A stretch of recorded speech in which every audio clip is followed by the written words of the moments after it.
Egunon, eta eskerrik asko gonbidatzeagatik. Estoy encantada.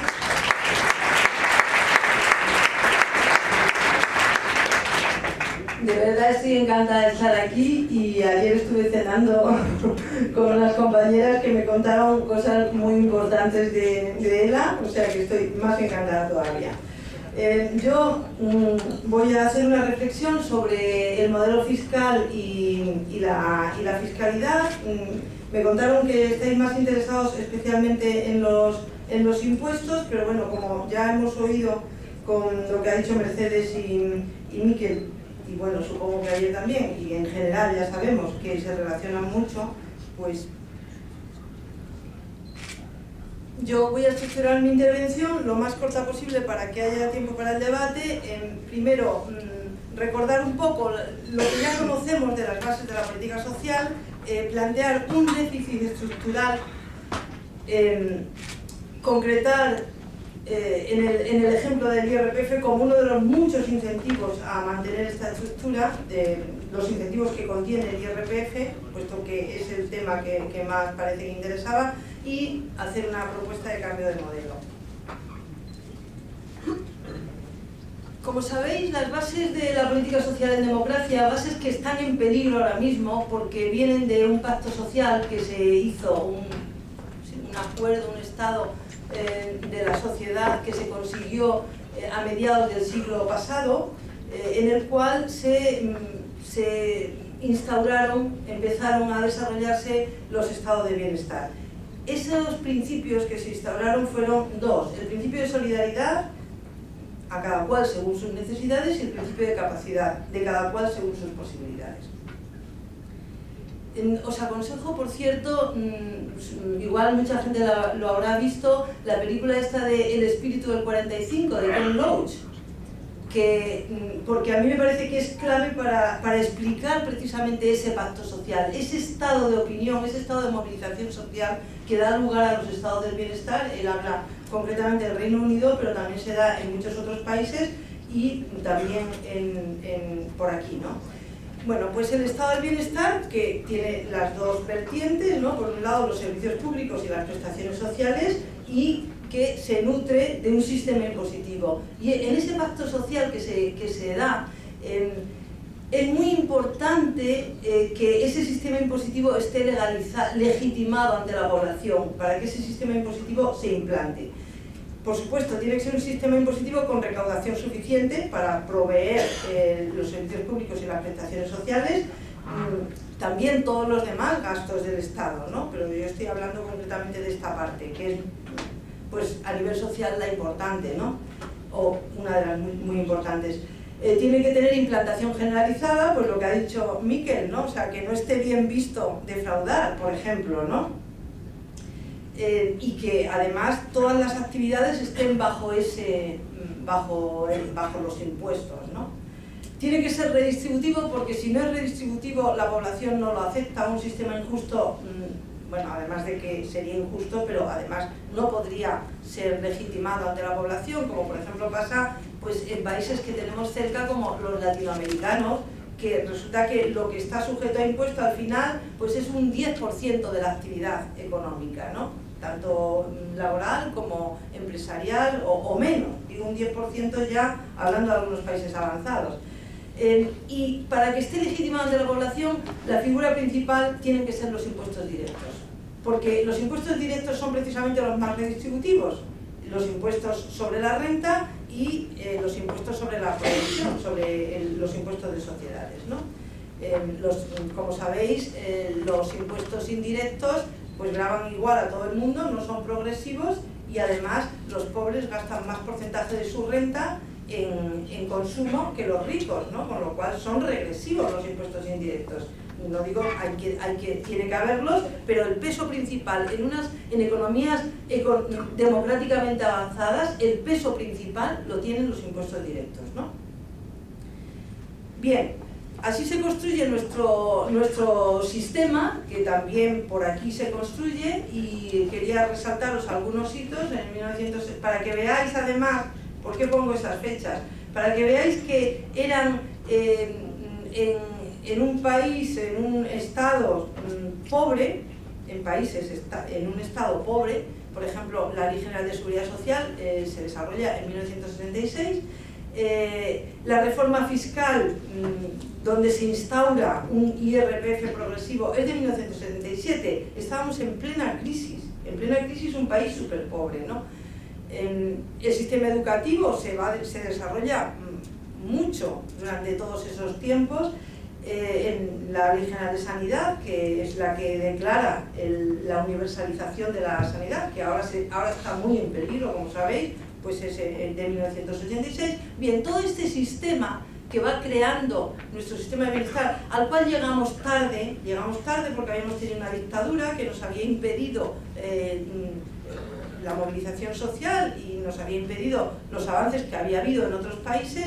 Llegamos tarde, por tanto, y cuando ya llegamos, ya llegamos en una época donde la cosa va para atrás, es decir, donde ya el neoliberalismo está avanzando y los recortes se nos echan encima, es decir, esta ofensiva para destrozar este sistema de bienestar. La nueva política social del Banco Mundial y del Fondo Monetario Internacional, como sabéis, pues no es precisamente desarrollar estos sistemas que ahora ya llaman ortodoxos, porque ya están de moda, ¿no? Y ahora lo que se trata es de aplicar las nuevas políticas sociales, que son las políticas focalizadas de lucha contra la pobreza, etcétera, que es precisamente renunciar a estos sistemas de implantación generalizada, impuestos progresivos, servicios públicos generales, etcétera, de derechos, a los sistemas de derechos. Bien, pues efectivamente, por tanto, nuestro sistema está insuficientemente desarrollado y ahora mucho más, porque en los últimos tiempos ha habido ofensivas importantes que han ganado y que nos lo han recortado. Esta es la situación. Por tanto, hay muchas movilizaciones para el mantenimiento de nuestro sistema educativo, el mantenimiento de nuestra sanidad, que estamos perdiendo.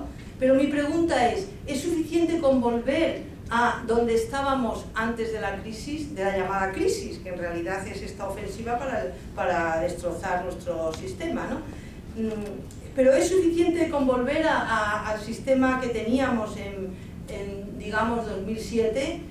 ¿Es suficiente? Porque veréis que no, porque estaba insuficientemente desarrollado, pero la cuestión ¿es suficiente con desarrollar el sistema que teníamos con aquella estructura? Bueno, pues no. Hay un problema muy gordo, y es que ese sistema, tal y como se construyó, y no solo en estos países, cuando digo en nuestro país, pues es este país, en nuestro estado, por aquí, sino en muchos países de Europa, en general en todos los países, excepto los países nórdicos, que en un momento determinado dan un salto estructural, de lo cual podemos hablar luego, a finales de los 60, primeros de los 70 sobre todo, pero tal y como se fueron creando estos sistemas de bienestar en la mayoría de los países, se fueron creando en base a los derechos del trabajador y su familia. Es decir, basados en una familia que en aquellos tiempos, y fijaros que os he recordado las fechas, eran unas sociedades, y llegamos tarde, en otros países fue mucho antes, ¿no? Eran unas sociedades donde la familia que se llama técnicamente sustentador masculino, esposa dependiente, estaba muy arraigada. No es que fuera la única familia que existía, ya había diversidad familiar, no había tanta como ahora, pero los derechos van, por ejemplo, toda la seguridad social de los años 60 se basa en los derechos del trabajador, y cuando se habla del trabajador, además, no se habla de cualquier trabajador, sino se habla de trabajadores industriales, que luego tienen una familia detrás, o sea, implantados en una familia. Entonces, el problema es que deja fuera mucho, deja fuera muchísimas cosas. ¿Qué deja fuera? Muchas personas y muchos derechos. Hay muchísimas personas sin ingresos suficientes, porque en ese pacto social se plantea que todas las personas tienen que tener ingresos suficientes, ¿no? Es uno de los derechos, ¿no? derechos humanos, que son derechos, los derechos humanos son derechos civiles y derechos sociales, ¿no? Pues dentro de los derechos sociales, un derecho implantado, no implantado totalmente, pero sí asumido por las personas, todas las personas que estamos aquí, todas las personas de los movimientos sindicales y sociales y la población en general, es que las personas tienen que tener ingresos suficientes. Pero el problema es que eso no se aplica. Con esta estructura esto no se aplica a todas las personas, porque hay muchas personas que son precisamente las que no son el trabajador, sino lo demás, la familia, o sea, concretamente muchas mujeres, ¿no?, que si son amas de casa no tienen ingresos, ni suficientes ni insuficientes, no tienen ingresos. O sea, son económicamente dependientes. Hay muchas personas que son económicamente dependientes. Muchas personas que se ven obligadas a trabajar a tiempo parcial, lo cual les deja pues con la mitad del salario mínimo, por ejemplo. Aquí las cosas van mejor, pero por ahí abajo, por ejemplo, con la mitad del salario mínimo nos quedamos en 350 euros al mes. Eso no da para vivir. O en épocas concretas que se queda absolutamente sin ingresos cuando se pide una excedencia, etcétera, etcétera. O sea, la familia del trabajador, que concretamente son personas, son mujeres en particular, pero son personas, no tiene ingresos suficientes. Hay muchas personas que son dependientes económicamente o que terminan en la pobreza porque pierden, por ejemplo, todos los huecos de laborales terminan en que luego esas personas no van a tener pensión. Actualmente no van a tener pensión o van a tener pensiones no contributivas. Actualmente, por ejemplo, el 80% de las mujeres mayores de 66 años no tienen pensión contributiva de jubilación, frente al 21% de los hombres. El 21% de los hombres tampoco tiene, porque bueno, pues se fue implantando el sistema progresivamente, pero es el 80% de las mujeres, etcétera, etcétera. Hay muchas categorías laborales sin derechos. Por ejemplo, las empleadas laborales, las empleadas de hogar no están amparadas ni siquiera por el paraguas mínimo de derechos, que es el Estatuto de los Trabajadores. Están fuera, es una categoría laboral que está fuera del Estatuto de los Trabajadores. ¿No hay un problema sindical más grave que esto? Que haya una categoría laboral fuera del Estatuto de los Trabajadores en pleno siglo XXI.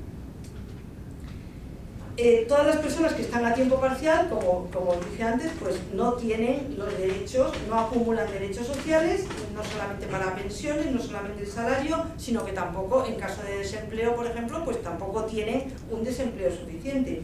Tenemos muchas categorías que están sometidas a una terrible sobreexplotación y esclavismo, que yo lo llamo esclavismo, porque es esclavismo tener a una persona que son las cuidadoras en el entorno familiar, que son personas, da la casualidad de que son mujeres, pero que son personas, que están cuidando a un dependiente de grado 3 que necesita atención 24 horas al día, por tanto, están cuidando 24 horas al día durante 365 días al año. Y sin respiro, porque la paguita es incompatible con ese respiro que te dan como máximo, puedes elegir que te den en la ley de dependencia 60 horas, hasta 60 horas al mes te pueden dar para un caso de una persona de atención a domicilio a una persona que es grado máximo de dependencia, es decir, 24 horas al día. Pues esas que se convierten así como espontáneamente, porque el sistema lo da, en cuidadoras en el entorno familiar, están en régimen de esclavismo, están en ese plan. Y además, al final a lo mejor les dan pues 200 euros, les están dando ahora mientras dura, porque luego no hay para excuidadoras, solo hay mientras dura, ¿no? Y muchas otras sobreexplotaciones. Los hombres en este sistema no tienen derechos para el cuidado. Cuando nace una criatura, y nos dicen que tenemos que cuidar igual, hombres y mujeres, pero cuando nace una criatura, las mujeres tienen 16 semanas de entrada de permiso de maternidad pagado al 100%, pero los hombres solo tienen 2 semanas. No nos dicen que tenemos que cuidar igual. ¿Por qué no les dan una prestación contributiva de la Seguridad Social? ¿Por qué se la escamotean a los hombres? ¿Por qué no les dan a los hombres 16 semanas? Porque hay que mantener el sistema, porque aunque nos dicen que tenemos que cuidar igual, el mensaje que nos transmiten no es ese. Es que los hombres lo que tienen que ser es esclavos de la empresa y las mujeres son las que tienen que asumir el cuidado en solitario. Porque hay muchas, esta es una de las maneras, pero hay muchas otras de mantener ese sistema basado en esa familia, sustentador masculino y esposa dependiente. Bueno, vemos que va habiendo problemas. Este sistema no atiende, no solamente no garantiza los derechos de muchas categorías laborales y de muchas personas, sino que no atiende realmente las necesidades de la población. Porque si hablamos de infancia, España es el segundo país de la Unión Europea con mayor tasa de pobreza infantil. La infancia está absolutamente desatendida. Pero es que la dependencia, las personas dependientes no tienen asegurado su derecho. ¿Cómo es posible que en este sistema una persona que ha estado trabajando toda la vida, y aunque no lo hubiera estado, porque no hay que dar las prestaciones o atender las necesidades en base a cómo te hayas portado, no es así el sistema social, pero en cualquier caso, una persona también hay que tener en cuenta que puede haber estado contribuyendo muchísimo, pero se encuentra con 80 años y un Alzheimer o cualquier otra incapacidad y el Estado le deja ahí. O sea, no, es que tiene que ser un derecho, es un derecho humano que la autonomía funcional te la garanticen los servicios públicos. Otra cosa es que tus familiares te den el afecto, te den el tiempo de calidad, etcétera, etcétera. Pero ese derecho humano está desatendido. Ahora mismo hay una demanda tremenda de cuidados que no se... ¿Por qué? Porque se considera que ya lo resuelven las mujeres en la familia y entonces se mira para otro lado. Pero eso es mentira. Es mentira, siempre ha sido mentira, pero ahora es más mentira porque con el problema demográfico que tenemos es que no hay mujeres suficientes aunque se las quisiera esclavizar a todas. Y eso es un problema que estamos comprobando cada una y cada uno en nuestras familias. Lo que pasa es que no sale a la luz, tenemos que sacarlo a la luz. Hay un problema porque Mercedes ha dicho que el sistema se basa en dos principios fundamentales, equidad y eficiencia. He hablado de los problemas de equidad, pero ¿y el problema de eficiencia? Este sistema es absolutamente ineficiente, por muchas razones que no me puedo extender aquí. Por ejemplo, todo el despilfarro del capital de empleo de las mujeres, todo el despilfarro del capital cuidador de los hombres, pero es que este sistema es una fuente terrible de economía sumergida. Y la economía sumergida, como sabemos, es nuestro mayor enemigo. Cuando se habla de economía sumergida se habla de fraude, pero no se habla de todos los incentivos que se supone que son incentivos para que las mujeres se queden en casa, pero que en la realidad son incentivos para que se queden en casa o en la economía sumergida, porque son condicionados a la existencia de rentas. Entonces es muy fácil decir, por ejemplo, no me declare usted que ya cotiza mi marido, porque de todas formas, si no, ya luego voy a tener una pensión de viudedad, o sea que yo ya estoy cubierta, ¿no? Entonces, eso es un incentivo a que muchas mujeres se mantengan en la economía sumergida. Supongo que os sonará de algo esto, ¿no? La tributación conjunta, de la cual hablaré ahora, es otro incentivo a que las mujeres se mantengan en la economía sumergida. Mirad, el gran salto económico, y porque estoy en un país además que tenéis autonomía fiscal y muchas más autonomías, bueno, quizá no tantas, pero las que no se tengan se pueden reivindicar. Entonces, ¿qué es lo que se puede hacer? Mirad, el gran salto económico que dieron los países nórdicos. Suecia era un país pobre antes de hacer las reformas estructurales que hizo a finales de los 60. Era un país pobre, no tiene grandes recursos naturales. Pero hay un gran salto económico que fue incorporar todo ese trabajo sumergido por parte de las amas de casa y también en la economía sumergida por este sistema de lo que os estoy hablando, se pasó a la economía formal. Todo el salto de la economía de los cuidados, todo el establecimiento de los servicios públicos, los derechos en ese sentido, todo el estado del bienestar. Todo eso fue un gran salto adelante, o sea, un negocio económico, porque la economía avanza. Bien, pues eso se puede hacer. Y concretamente se pueden reformar todas estas cosas. Por ejemplo, ¿cómo se mantiene entonces esto? Con unos derechos llamados derechos de conciliación que están basados precisamente en que las mujeres se retiren del empleo cuando hay alguien a quien cuidar, se retiren parcial o totalmente del empleo.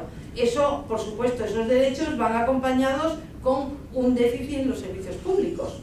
Es decir, no hay esos derechos a la atención a la dependencia integral en los servicios públicos, tampoco a la educación infantil desde los 0 años, etc. Y la otra pata son los incentivos fiscales y de prestaciones, por ejemplo, bueno, los incentivos económicos al matrimonio sustentador masculino esposa dependiente. Hay muchos, por ejemplo, hay muchos en la última reforma fiscal, y cada vez hay más. Y en el último plan de familias, por ejemplo, también hay algunos más.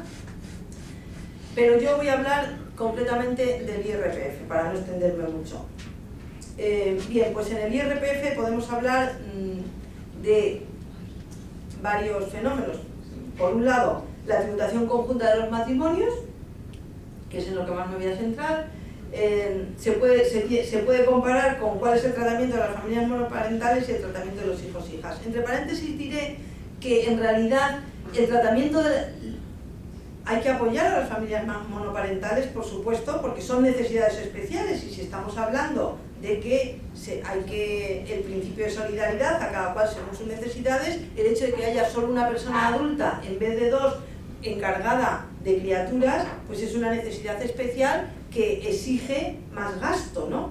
O sea, disminuyen en el impuesto, diríamos, disminuye la capacidad de pago. En general, necesita esa persona más apoyo económico, ¿no?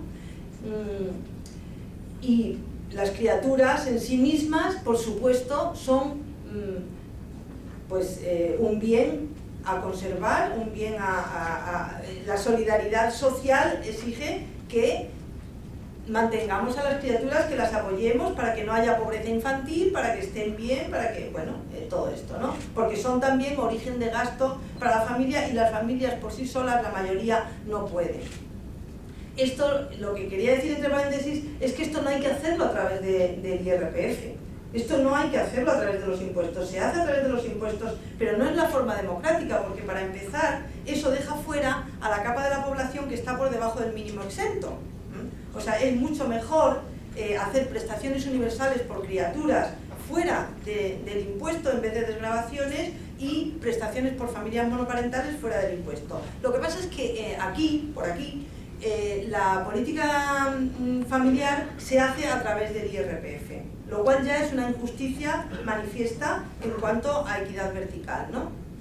Bien, pero concretamente hay un escándalo, y yo estoy contenta de estar hablando aquí porque, bueno, cada vez que hablo en Euskadi de esto estoy muy contenta, porque claro, como hay autonomía, podéis eliminar esto que os voy a contar, que es la tributación conjunta, que es un gran escándalo, a nivel de equidad vertical y a nivel de equidad horizontal. A ver, la tributación conjunta, como sabéis, que es opcional, o sea, es opcional, pero claro, partimos de la base de que aquí voy a hablar de simulaciones, y siempre todo el mundo, en la realidad y en los estudios, de lo que se parte es que las familias tributan como mejor les conviene económicamente, ¿no? Otra cosa es que haya desgravaciones o prestaciones que te pueden conducir a trampas, o que pueden ser inequitativas, ¿no? Vale. Entonces, si un matrimonio tributa estoy hablando de los matrimonios ahora, y estoy hablando de un matrimonio que no tenga hijos. O sea que no estoy hablando de las necesidades de las criaturas, estoy hablando solamente de un matrimonio, que son 2 adultos que a lo mejor se han conocido en clase y tienen la misma formación, pero resulta que el Estado les dice, bueno, pues mira, si tú te vas a un empleo y tú te quedas en casa, pues resulta que podéis hacer la declaración conjunta y vais y desgraváis por eso.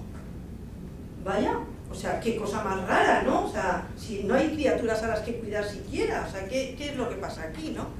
Bueno, pues así es la cosa. Entonces, si ese matrimonio decide desgravar, que lógicamente, si ella no tiene ingresos o tiene muy poquitos, es cuando les va a convenir, y por tanto van a tributar conjuntamente, entonces van a tener la llamada desgravación por tributación conjunta, que en la economía, en la academia, bueno, en los artículos especializados de economía de este estilo, no la quiero llamar feminista, intento pronunciar la palabra feminista lo menos posible, pero es feminista en el sentido que lo somos todos y todas cuando hablamos de algo de lo que no se habla, o sea, no debería serlo, pero por la ausencia de estos temas en la corriente principal, pues resulta que solo se habla cuando hablamos de feminismo. Bueno, pues Se llama, la desgravación por tributación conjunta, que se llama así por aquí, pero en otros países se llama de otra manera, la llamamos desgravación por esposa dependiente, porque es que realmente ese es el sentido económico. O sea, en la realidad es que un marido desgrava cuando la mujer no tiene ingresos, ¿no? También podría ser al revés, una mujer desgrava por un marido, pero en general, como fenómeno económico, es así, ¿no? Y es una desgravación por esposa dependiente. Bueno, pues esto es una desgravación en la base, lo que quiere decir que es creciente con el nivel de renta. Cuanto más dinero tiene el marido, más desgrava. Son 3.400 euros en la base. Entonces aquí yo tengo hecha una simulación, estos son con datos del 2007, pero realmente no ha cambiado la estructura del impuesto. Desde la reforma fiscal de 2006 la estructura se ha mantenido igual, la tributación conjunta es una desgravación en la base y aquí, y como veis, yo aquí lo que tenemos hecho aquí es, según el nivel salarial del marido, supongamos que hay un marido y una mujer que no trabaja fuera de casa. Entonces, ella no tiene ingresos. Según aquí en el eje X tenemos, ¿veis todo el mundo bien esto? Sí, ¿no? En el eje X tenemos los ingresos del marido, que pueden variar. Entonces, según sean los ingresos del marido, pues como es una desgravación en la base, por tanto, son 3.400 euros aplicados a su tipo marginal, pues entonces, según los ingresos, pues no desgravará nada si no tiene suficiente de dónde desgravarse. Se me ha perdido el cursor. Vale. No desgravará nada si no tiene de dónde desgravarse y a partir de los 9.000 euros aproximadamente, pues según va creciendo sus ingresos, pues va creciendo su desgravación. ¿Qué os parece? En cuanto a equidad horizontal, en cuanto a equidad vertical, esto es un grave desastre manifiesto. O sea, esto es una injusticia total. ¿Cómo podemos tener que un marido que gana 50.000 euros desgrava más de 1.200 euros por tener a una persona en casa que está trabajando para él, en realidad? ¿Por qué no la paga? Primero, ¿por qué no la paga? Claro.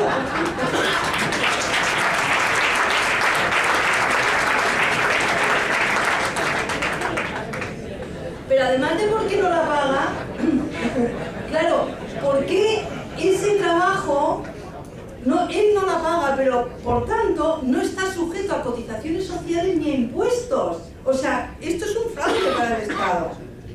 Por eso veis el negocio que os contaba de Suecia. Sacar a la luz todo eso es incorporar a esa mujer al empleo, que está perfectamente capacitada, tanto como él, porque se conocieron en clase, no os olvidéis.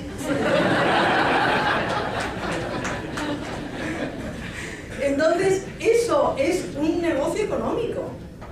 Vale, entonces, desgravación por esposa dependiente creciente con el nivel de renta. Ahora, en este gráfico también la quiero comparar con cuál es la desgravación por criatura, por hijo o hija. Que, la última reforma fiscal es un atentado también contra la simplificación, contra el principio de simplicidad del impuesto, que es otro de los principios. El impuesto tiene que ser entendible, tiene que ser simple. Pues lo complicaron mucho más porque dijeron que se pasaba la desgravación por hijo o hija a la base, pero tramo inferior. Con lo que significa en la realidad es que lo pasaron otra vez, no como el PP que lo había pasado en la antigua reforma a la base, pues lo pasaron a la cuota, pero diciendo que era la base. O sea, en realidad el efecto es que es en la base. Y por tanto, que es en la cuota. Y como es en la cuota, o sea, es decir, es igual para todas las personas. La desgravación por criatura es igual para todas las personas siempre que tengan algo de donde desgravarse. Vale. Y entonces, ¿qué pasa con esta? Es la línea de puntos. Si no tienes suficiente de donde desgravarte, pues no desgravas nada por criatura. Pero si ya vas teniendo un poquito más, pues sí, llegado un momento en que ya puedas tener, pues desgravas 400 y pico euros, te ahorras realmente de tu bolsillo 400 y pico euros por cada criatura que tengas, ¿no? A cargo. Vale. Pero fijaros que se desgrava mucho más por esposa dependiente que por criatura. O sea, ¿cómo es posible esto? Resulta que a ver, si hablamos de la capacidad de pago, que es un principio fundamental del impuesto, ¿quién tiene más capacidad de pago? O sea, ¿Qué es lo que una criatura aumenta o disminuye la capacidad de pago? Bueno, pues una criatura disminuye la capacidad de pago, ¿no? Por tanto hay que desgravar por una criatura. Pero al mismo nivel de ingresos, si hay una persona, comparemos una sola persona con un matrimonio donde él tiene empleo y ella no tiene ingresos. Entre esas dos unidades familiares, ¿quién tiene más capacidad de pago?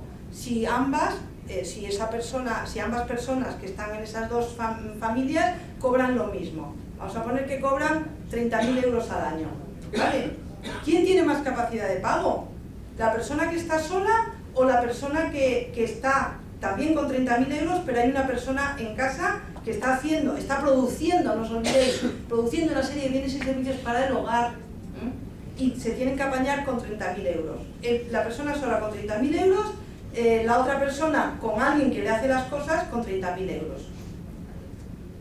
Bueno, luego me lo decís en el coloquio, pero vamos, yo creo que tiene más capacidad de pago el matrimonio, porque a menos que, la diferencia es que en ese matrimonio hay dos personas, que es de lo que se acuerda el impuesto cuando hace las regulaciones. Hay dos personas, claro, tienen que comer dos personas, y aquí solo tiene que comer una persona. Pero mi pregunta es, esa persona que está trabajando en el hogar, produciendo bienes y servicios, que es la esposa, ¿come más que lo que trabaja o trabaja más que lo que come?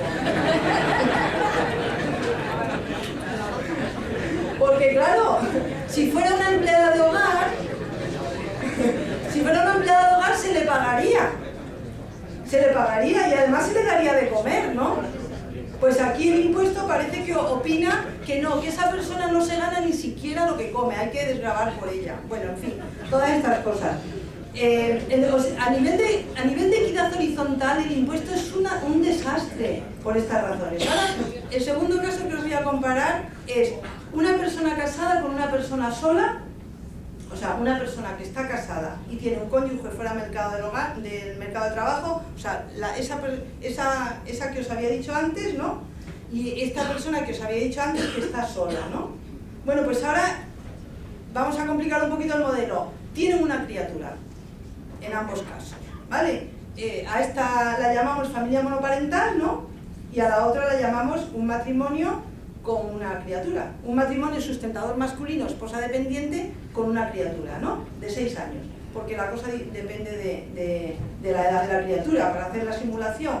Bueno, pues fijaros qué cosa más curiosa. En todos los niveles de renta, este es el nivel salarial o bien de esa persona sola o bien de esa persona casada, ¿no? Según variamos el nivel salarial, podemos calcular, haciendo las simulaciones reales, cuál es la cuota, y suponiendo que no tienen ingreso del capital y todo esto, cuál es la cuota del IRPF, y que no tienen más cosas, del marido ese o de la madre sola. Bueno, pues a todos los niveles de renta, la cuota que paga la madre sola es mayor que la que paga el marido. Siendo así que efectivamente ahí hay una mujer que se supone que trabaja más de lo que come porque de entrada cuida a la criatura esa, ¿no? Y sin embargo, esta persona que está sola tiene que comprar fuera del hogar un montón de servicios. A ver quién cuida a esa criatura. Pero dices, claro, o sea, con el mismo dinero, ¿no? Entonces, esto es una inequidad horizontal manifiesta. Bueno, pues esos son los problemas de equidad que ocasiona la tributación conjunta y, por supuesto, la falta de atención a las familias monoparentales, a las criaturas, que ya digo, había que hacerlo fuera, pero, en fin, ya que se hace dentro. Y luego vamos a hablar del problema de eficiencia. El problema de eficiencia es tremendo porque la tributación conjunta crea incentivos, precisamente, a la permanencia de las mujeres en el hogar o en la economía sumergida, como os decía. Esa desgravación por tributación conjunta que pierdes si la haces separada, pero si la haces conjuntamente se produce el efecto de acumulación de rentas. Y entonces, ¿qué es lo que pasa? Que si él ganaba 30.000 euros, por ejemplo, y a la mujer se le ofrece un trabajo que va a ganar 4.000, vamos a poner, Entonces, si fuera obligatoria la tributación separada, o sea, si no existiera ese fenómeno de la posibilidad de la conjunta, esos 4.000 euros estarían libres de impuestos, porque no llegarían al mínimo exento. Pero, al haber la tributación conjunta, si la hacen conjunta, que les va a convenir, porque si no pierden la desgravación, esos 4.000 se unen a los 30.000 y entonces se ponen al tipo máximo, ¿no? Al tipo máximo, que puede ser hasta un 40 y tantos %. O sea, entonces eso, ¿qué es lo que hace? Que ya no voy a ganar 40.000, sino que pierdo un 40 y tantos %, entonces ¿me conviene incorporarme o me conviene quedarme en el hogar o en la economía sumergida? No me declare usted que pierdo la tributación conjunta, que además ya tengo la viudedad, que además, etcétera, etcétera, etcétera, porque hay muchas más cosas, ¿no? Bueno, pues los tipos impositivos efectivos que se producen sobre el trabajo de la mujer casada por la existencia de la tributación conjunta son tremendos. Esto, por ejemplo, dependen del salario del marido. Cuanto mayor el salario del marido, pues por tanto es mayor su tipo marginal y por tanto mayores son los tipos efectivos sobre el trabajo adicional, que es adicional, de la mujer, porque la elasticidad es la de la mano de obra femenina.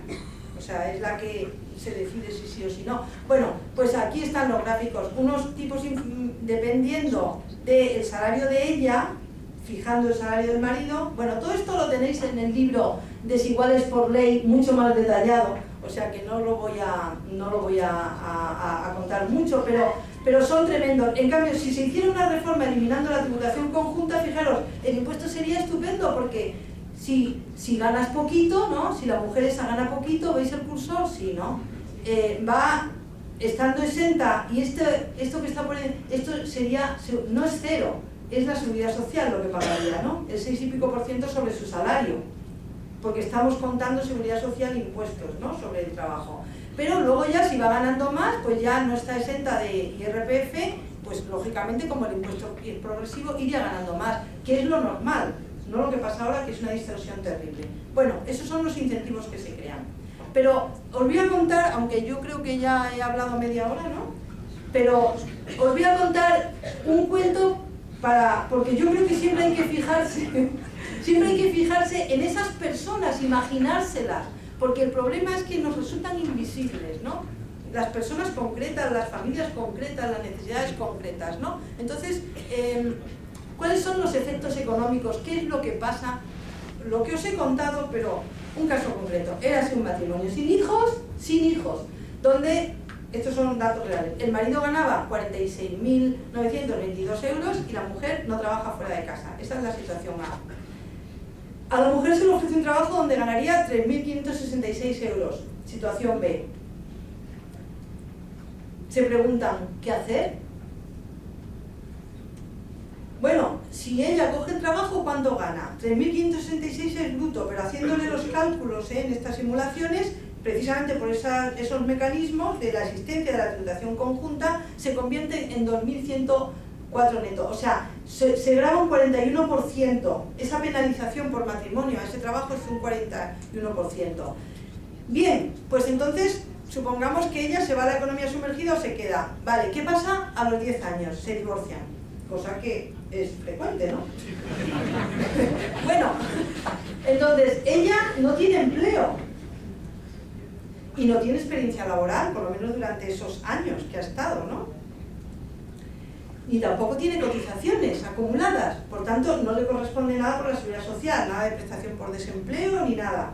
Y como no tiene ingresos, tampoco le dan nada por el IRPF, porque esas desgravaciones son para matrimonios, pero no son para las personas como esta, que verdaderamente sí lo necesita. Lo necesita más, en este caso, que cuando estaba casada con uno que ganaba 26.000 y pico euros, ¿no? ¿O cuánto le dijo?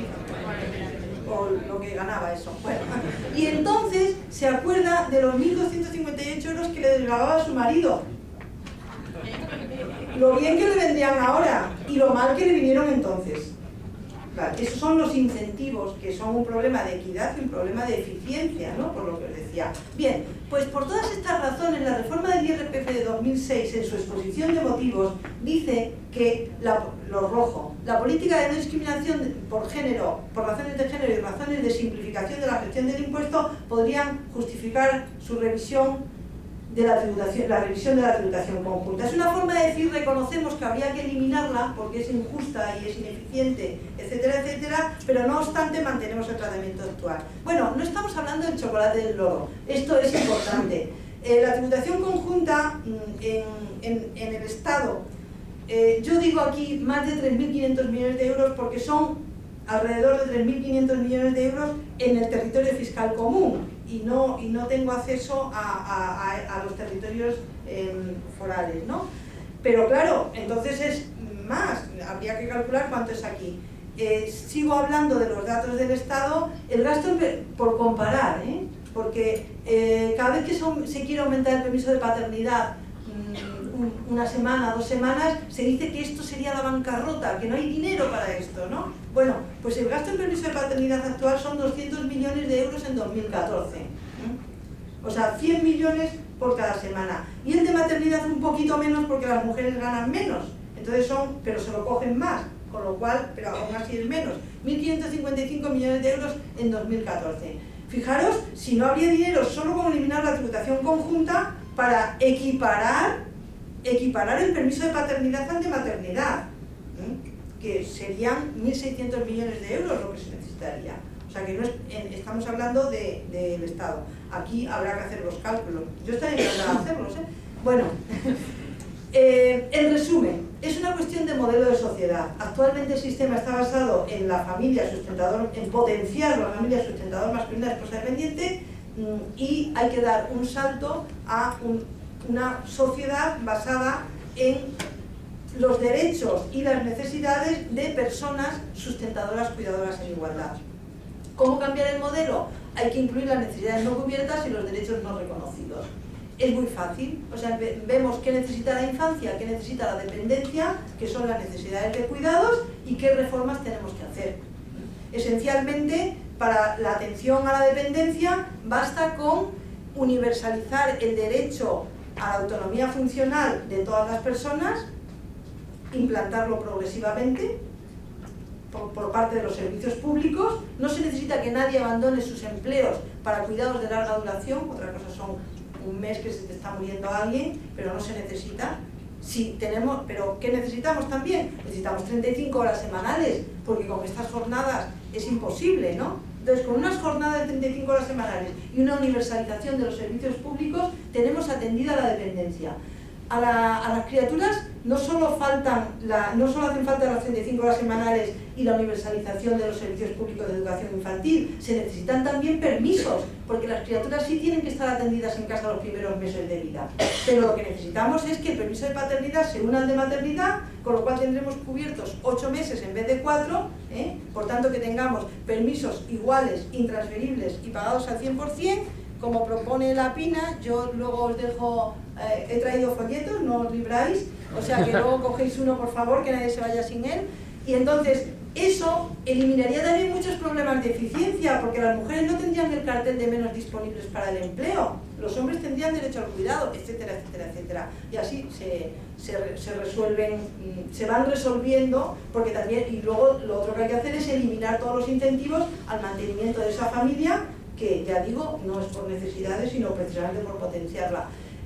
Os voy a dar alguna referencia. Una es el documento Reorganizar el sistema de cuidados, una necesidad para la recuperación económica y el avance democrático. Esto lo hicimos Viviana Medialdea y yo para Podemos, por encargo de Podemos, pero por favor buscadlo en internet, que está por todos sitios, y leedlo, porque desarrollan 40 páginas pues cómo reestructurar precisamente esto y qué problemas tiene este sistema.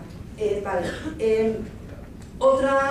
Otro documento que os aconsejo es un documento que hicimos 15 mujeres y 15 hombres, digamos un poco después de que una comisión de expertos, que solo eran 8 hombres y ninguna mujer, o 9 hombres y ninguna mujer, hiciera unas propuestas de reforma fiscal, antes de la última reforma fiscal. Entonces 15 mujeres y 15 hombres hicimos este manifiesto, que no va solo de estas cuestiones de familia, va de todo el sistema fiscal que nos preocupa, pero con perspectiva, ¿no? Que se llama Ante la reforma fiscal que prepara el gobierno, llamamiento urgente. Y por último, os aconsejo, vamos, que ahí se venden, o sea que también nadie se vaya sin ver, mi libro, que se llama Desiguales por Ley, y que lo que hace es desgranar cómo realmente la culpa de la desigualdad, no solo de género sino social, no es de las personas, sino que es de las políticas públicas. O sea que las personas, hay unas maneras para aumentar la igualdad que podríamos aceptar perfectamente, que sería la forma de que la sociedad fuera más justa, pero las políticas públicas desde que nacemos nos meten por distintos caminos, y eso pues hay que desgranarlo y hay que dar alternativas. Concretamente el capítulo 2 se llama Sistemas de Impuestos y Prestaciones, y el capítulo 3 se llama Caballerosidad impositiva, no gracias, que va sobre estos problemas del IRPF que os he hablado. En fin, nada, pues muchas gracias.